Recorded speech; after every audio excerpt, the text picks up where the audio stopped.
apesar de toda aquela situação. Mas olha, assim que eles foram circuncidados, assim que Deus falou para Josué: hoje eu removi de sobre vós a vergonha e aquele pensamento antigo, aquele pensamento egípcio, mundano.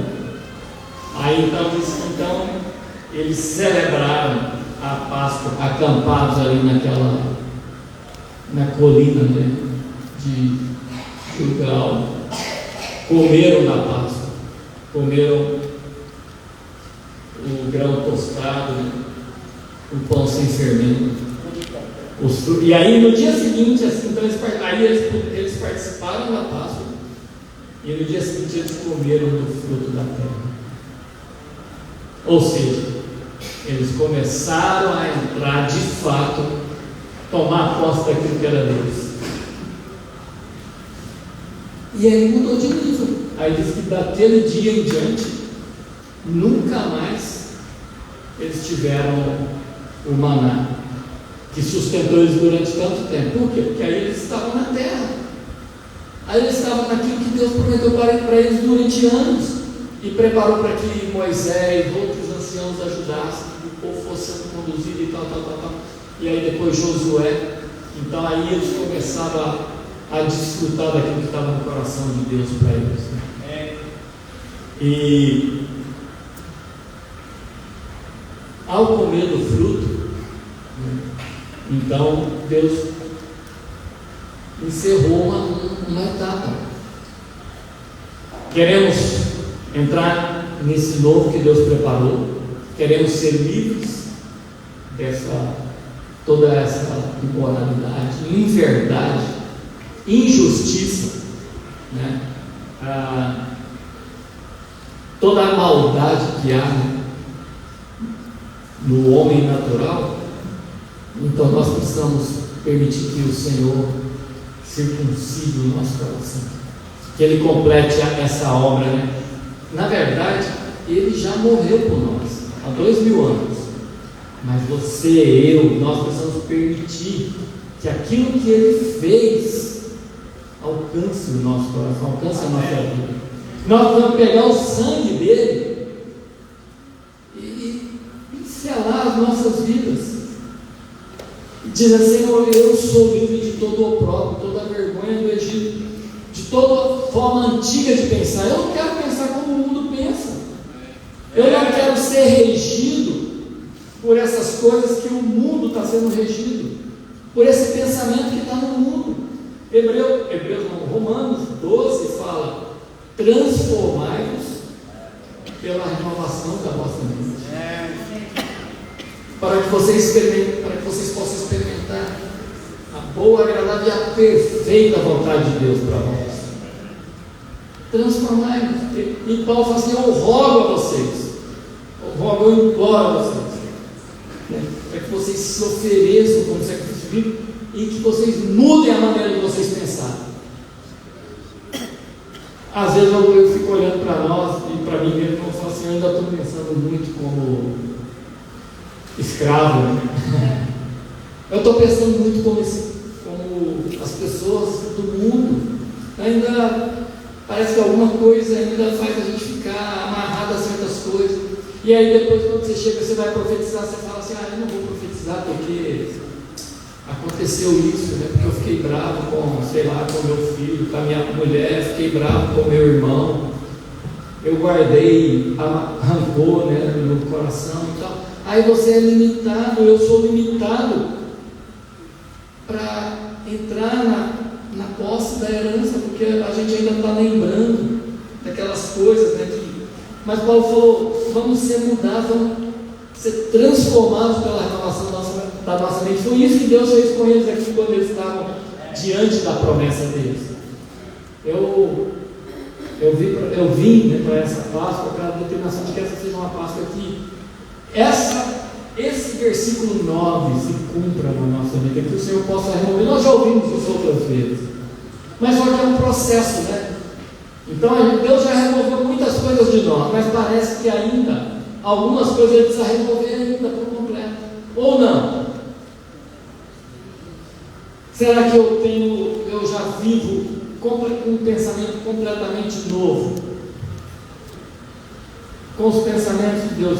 Paulo, eu não vou ler, vou citar, aí você anota aí para ler depois. Paulo fala lá em Colossenses 3: se você já ressuscitou com Cristo, pensai nas coisas lá do alto. Tenha uma mente nova. E ele fala assim: não vou ler uma coisa assim, porque eu não vou conseguir citar o texto na íntegra. Eu acho que é melhor eu ler, então, para ficar registrado aí e guardado aí. Bom.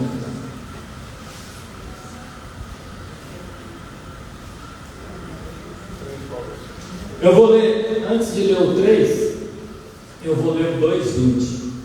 Ele fala assim: ó, considerando que morrestes com Cristo para as tradições humanas.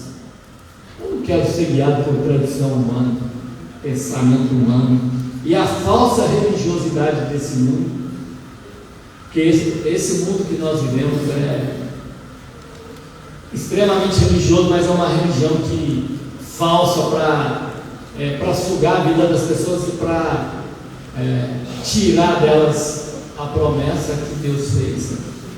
Então ele diz assim: por que vos sujeitais a tais coisas, a esses pensamentos, a esses rudimentos do mundo? Por que vocês se submetem a essas coisas como se pertencesseis a esse sistema de valores? Nós não pertencemos mais a esse mundo. Amém? Amém? Nós já nascemos de novo. O Senhor já nos resgatou com o seu próprio sangue. Ele pagou um preço altíssimo por nós, preço de sangue. Ele deu a sua vida por nós. Aí Paulo fala: então por que a gente ainda está aceitando? Deixa o Senhor remover de você, que eu possa deixar o Senhor remover da minha vida essa coisa, essa vergonha, isso que me impede de ser tudo aquilo que Deus disse que eu sou. Porque nós somos. Porque o que prevalece, o que é verdadeiro, é o que a palavra diz que nós somos. E aí, então, depois no capítulo 3, Paulo fala: portanto, 3 versículo 1: portanto, visto que fostes ressuscitados com Cristo, buscai o conhecimento lá do alto, onde Cristo está sentado à direita de Deus. Pensai nas coisas que são do alto, pensai nos objetivos do alto e não nas coisas terrenas. Por que nós ainda nos preocupamos tanto com as coisas terrenas? Por que a gente ainda fica limitado com esses pensamentos? Paulo diz: tenha um pensamento novo, seja guiado, seja dirigido por Deus pelas coisas espirituais, seja transformado, seja mudado. Pois morrestes, versículo 3: pois morrestes e a vossa vida está escondida com Cristo em Deus. Amém? Essa é a Páscoa. Nós fomos livres, nós já morremos para essas coisas da natureza velha, que nos limitavam e que ainda teimavam em permanecer conosco mesmo durante toda essa jornada. Porque você e eu, nós já estamos nessa jornada fazem 40 anos. O povo de Israel caminhou 40 anos no deserto.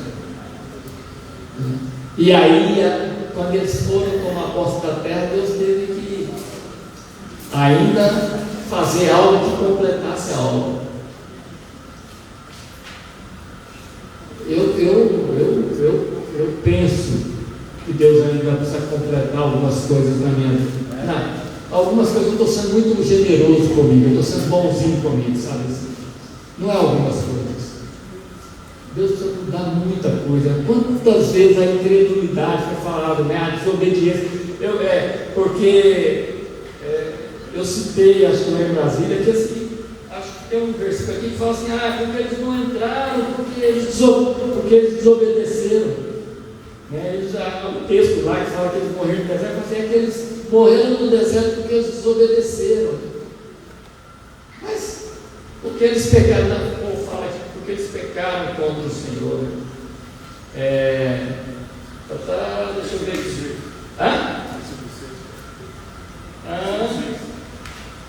Visto que não obedeceram à voz de Yahvé. Qual foi o pecado deles? Não deram ouvidos. Foi a incredulidade. Eles não deram, mas não deram ouvidos a quê? O que foi que eles não deram ouvidos, gente? O que eles têm que fazer lá que não deram ouvidos, que não obedeceram? Que história é essa? Na verdade, esse texto que diz que eles não deram ouvidos foi quando eles conheciam as palavras, eles conheciam a promessa de Deus que estava sobre eles. Os pais deles era passado de pai para filho, de geração para geração era passado as promessas que Deus ia fazer, tudo que Deus tinha prometido que ia dar para eles. Aí quando eles foram lá espiar a terra e eles viram a dificuldade para tomar posse da terra, viram os gigantes, viram o povo que habitava naquela terra, viram as dificuldades, eles ficaram com medo. E aí eles falaram assim: nós não podemos andar no que Deus falou, nós não podemos tomar posse da nossa herança. Essa foi a desobediência. Porque aí, quando os 10 lá eles fizeram isso, aí eles contaminaram, contagiaram todo o restante do povo. Ele falou: não, realmente nós não podemos fazer isso, nós não podemos andar na promessa, nós não podemos tomar posse dessa terra. Deus falou, mas o meu Deus é pequeno, Ele não vai. Na verdade, assim, aquela reação deles era isso que eles estavam dizendo: o meu Deus não pode me colocar lá na terra, eu não posso entrar nessa terra. Josué e Caleb viram com outros olhos. Eles falam: não, Deus é conosco, Ele prometeu, e é Ele que vai cumprir. Tem alguma coisa que nós não estamos andando ainda, que Deus nos prometeu e que nós estamos adiando? Nós estamos. Ontem alguém falou uma palavra, alguém falou uma palavra bonita. Vou repetir aqui, eu sou papagaio. Nós estamos procrastinando. Nós estamos adiando. É isso que significa. Nós estamos jogando para frente. Tem alguma coisa que o Senhor já nos deu que nós estamos colocando. Diz: amanhã, hoje não dá, amanhã nós não podemos entrar. Isso foi o pecado dele, foi isso que o Senhor falou. O pecado daquele cara que nós não estamos minimizando a impureza. Quando o Senhor está falando, na hora eu pensei: nós não estamos minimizando a impureza. Deus ama muito mais a pureza, a sinceridade, a verdade no íntimo, como Davi falou lá no Salmo 51, do que sacrifício e outras coisas. Mas essa coisa da gente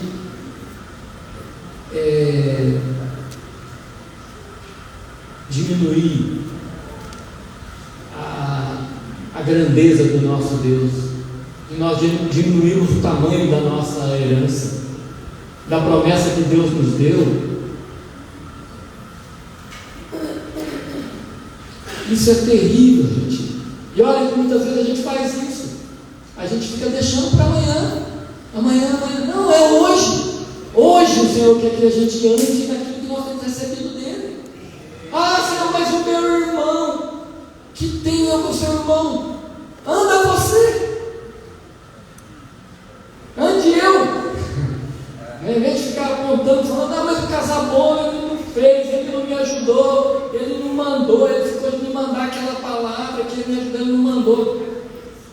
Vá lá, encontre a palavra em algum lugar, cave mais fundo, clame ao Senhor: Senhor, essa é a minha herança, eu não abro mão daquilo que o Senhor falou a meu respeito.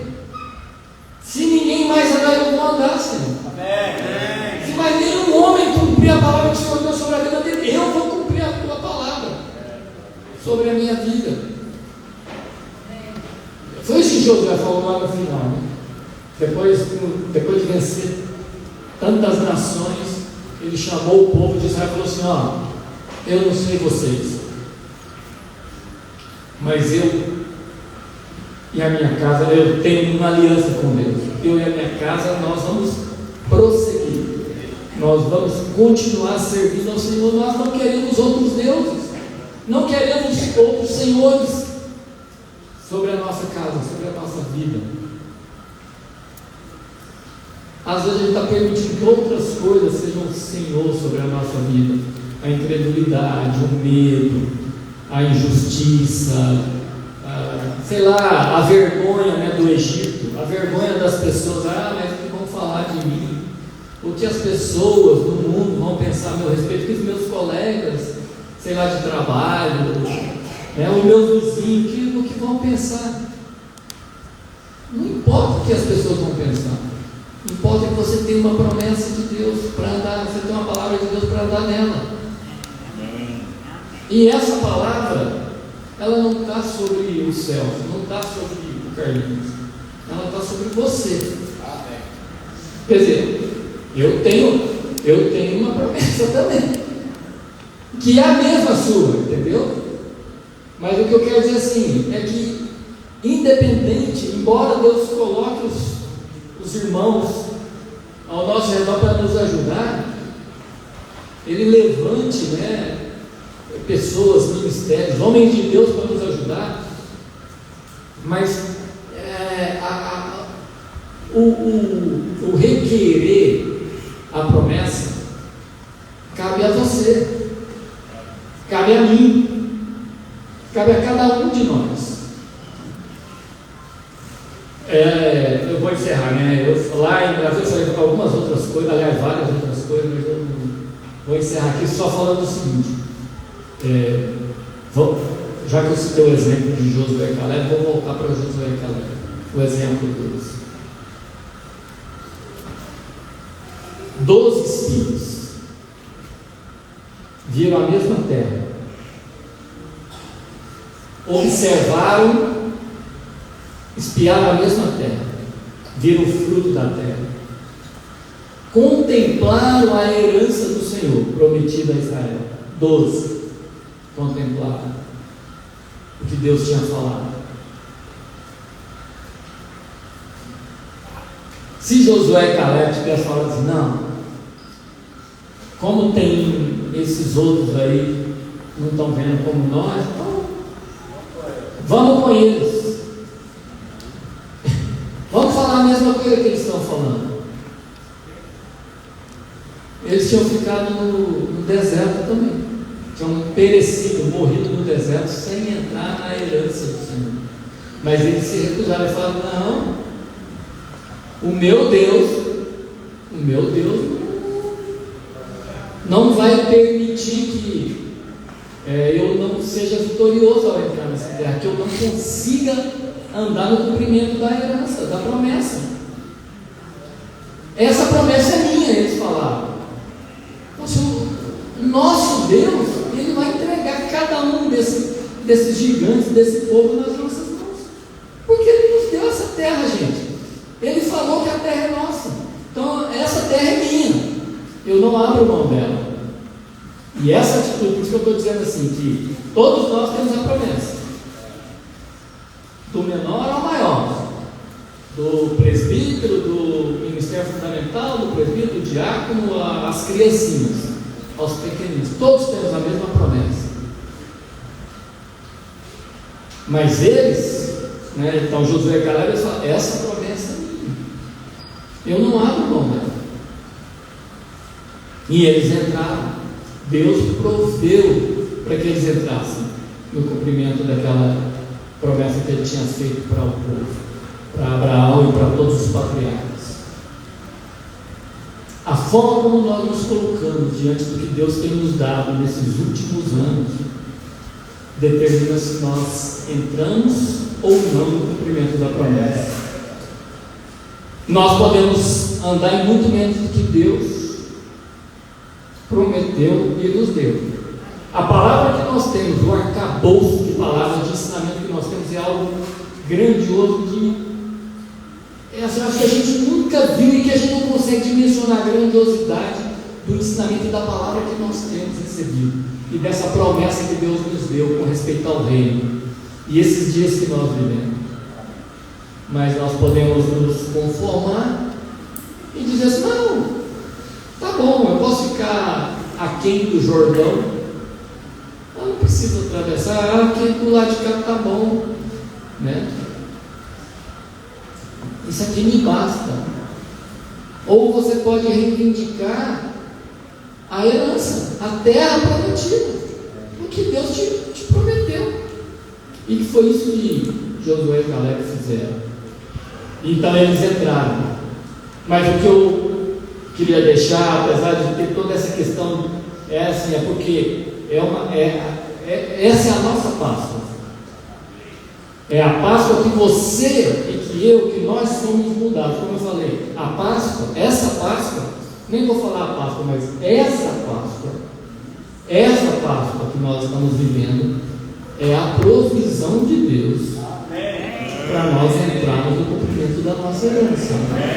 E você precisa fazer tudo o que você puder, e um pouco mais do que você pode, para receber essa circuncisão do seu coração, para dizer: eu não sou mais envergonhado pelas coisas velhas, as coisas do Egito, pelo dia de ontem, as coisas que ficaram para trás. Glória a Deus. Eu não sou limitado por essas coisas, eu não sou restringido, sabe? Nada disso me impede de entrar no cumprimento da minha promessa. Eu tenho a força de Deus na minha vida, eu tenho a provisão de Deus na minha vida, eu tenho o sacrifício que Jesus fez por mim, eu tenho a graça de Deus sobre a minha vida, que abriu a porta e disse: entra, é seu, é tudo seu, está escancarado, o véu foi rasgado, tome posse, essa é a sua herança. Amém? Então nós deixamos para trás toda a impureza, Senhor.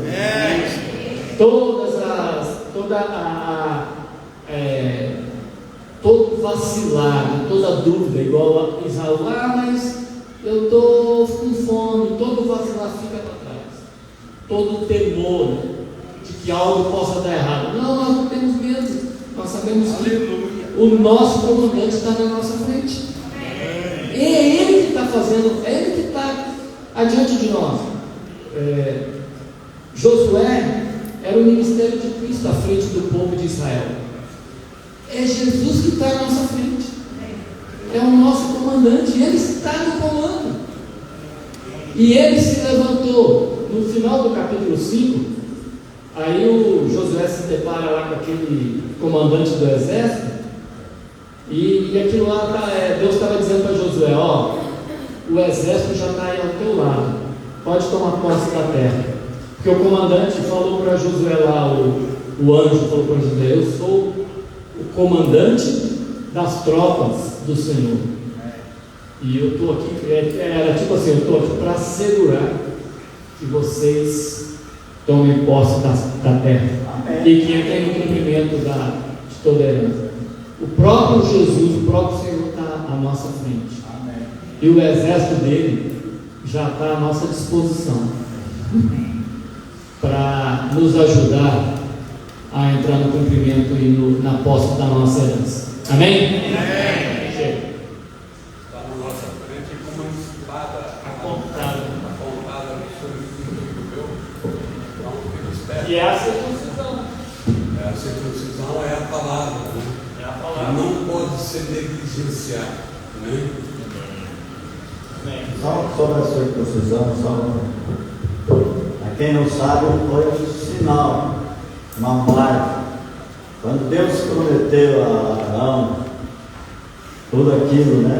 A herança, a terra que ele iria possuir, e também prometeu que a descendência dele, lembra que ontem foi falado sobre a descendência de Cristo? Ele não casou, não teve filho, mas a descendência dele é poderosa na terra. Amém. Mas, então foi falado a Abraão, Deus deu todas aquelas promessas e falou: eu vou colocar uma marca, a circuncisão. Todo primogênito será marcado. Então, essa circuncisão é uma marca. Então, o povo estava preparado para entrar na terra, mas não tinha a marca de Deus. Eles ainda traziam o espírito de escravo. Então, Deus está marcando o seu povo. Há uma palavra assim, talvez se eu for falar mais, talvez eu fale sobre isso. Deus está marcando. Mas eu quero só fazer uma menção aqui sobre a validade disso. Quando o Carlinhos falou lá isso lá em Brasília, eu queria ter comentado isso, mas deixei. Quando eu falo que todas aquelas pessoas que saíram do Egito, os homens de guerra, tinham sido mortos por não obedecerem a voz do Senhor. E uma das coisas que eles não fizeram foi circuncidar os seus filhos, que nasceram no deserto. E isso pesou muito. E trazendo para hoje, vamos dizer assim, a responsabilidade dos pais, tanto os pais fisiológicos como os pais espirituais, né? Trazer essa consciência, né, do que é a vontade de Deus, o que Deus quer fazer. Então, se for até marcar, né, através de alguma coisa, então há uma responsabilidade. No capítulo 4 de Êxodo, há uma passagem aqui que você vai tremer. Quando Moisés saiu do Egito, ele foi, passou 40 anos no deserto, virou pastor lá, né, conheceu Jetro, né, que era sacerdote lá, acabou casando com a filha dele. E depois Deus veio, apareceu a Moisés na sarça e mandou que ele voltasse ao Egito. A história é cumprida, né? Aí Moisés foi lá falar com o sogro dele: ó, Deus me mandou voltar para o Egito. Aí ele já tinha filho, estava voltando para libertar o povo de Israel. No capítulo 4, versículo 24, diz assim, de Êxodo: estando Moisés no caminho, numa estalagem, encontrou o Senhor e o quis matar. Deus quis matar Moisés.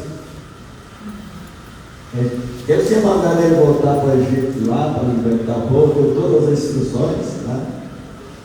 Então Zípora, que era a esposa de Moisés, tomou uma pedra aguda, tipo faca, né, pederneira, cortou o prepúcio de seu filho, lançou aos pés de Moisés e lhe disse: sem dúvida tu és para mim esposo sanguinário. Assim o Senhor o deixou, ela disse esposo sanguinário, por causa da circuncisão. Moisés estava voltando para libertar o povo, mas a casa dele estava em desordem. Sabe? E Deus está realmente querendo. Às vezes, como muitas pessoas, nós precisamos ganhar a alma, nós precisamos pregar o Evangelho, nós precisamos, há muitas pessoas precisando. A sua casa está em ordem, a sua vida está em ordem. Há resquícios da natureza humana. Deus tinha dado todo o comissionamento. Moisés está indo cheio, né? Vamos lá com a vara que Deus tinha mostrado, essa vara. Deus podia ter matado. Se a esposa dele não soubesse, aí entra também uma coisa muito importante no casal. A responsabilidade da família não é só o homem. A mulher precisa conhecer os planos de Deus, os princípios de Deus para a família. E ela pode ajudar o seu marido a salvar a sua família. São detalhes. Salvar o próprio marido. O próprio marido, ela salvou. Isso é muito sério. Deus é amor. Deus é muito bom. Ele quer nos dar. Essa o resumo da salvação. Espera aí. Aquela partezinha que eu tenho que fazer, eu tenho que fazer. Ah, mas isso é insignificante. Ah, é só uma coisinha lá. Tem que ser. Vocês estão aqui, vocês têm a herança, mas não têm a minha mão. Então é isso que Deus quer dar para essa fase realmente. Nós vamos sair daqui marcados pelo Senhor. Nós vamos ser marcados para a vida eterna, para não sermos marcados para o julgamento eterno. Que Deus nos abençoe mais uma vez. Nosso coração seja temente a Deus, contrito a Deus, quebrantados diante de Deus. Vamos aproximar de Deus sem medo. Então Deus é muito bravo. Mas eu vou cair aos seus pés, me perdoa, me ajuda, livra-me. Eu vou, talvez, até convencer Deus. O Senhor me ama. Nós abençoamos o Dan, abençoamos o almoço, que deve estar bom. E à tarde nós vamos deixar livre, para você aproveitar a comunhão. Os ministérios, nós vamos ter algumas reuniões,